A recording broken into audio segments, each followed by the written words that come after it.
রংপুরে গৃহবধূ মিতু হত্যার মূল হোতা স্বামী শাহানুর রহমান সোহানকে পঞ্চগড় থেকে আটক করেছে পুলিশ। শনিবার দুপুরে Rangpur metro Kotwali DC crime Tofail Ahmed এই তথ্য নিশ্চিত করেন। তিনি জানান, ৩০ সেপ্টেম্বর রংপুর নগরীতে শ্বশুরের অনৈতিক প্রস্তাবে রাজি না হওয়া এবং আপত্তিকর একটি ভিডিও ফাঁসের ঘটনাকে কেন্দ্র করে মিতু বানু নামে এক গৃহবধূ হত্যার মামলা হয়।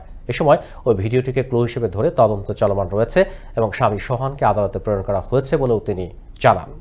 বিষয়বস্তুটা আমরা জেনেছি এবং আমরা এর মামলা রুজু করেছি এবং এই মামলাকে আমরা সর্বোচ্চ গুরুত্ব সহকারে বিবেচনা করেছি এবং তারই প্রেক্ষিতে আমরা মামলার অন্যতম আসামি মিতু আক্তারের স্বামী তাকে আমরা গ্রেফতার করতে সক্ষম হয়েছি।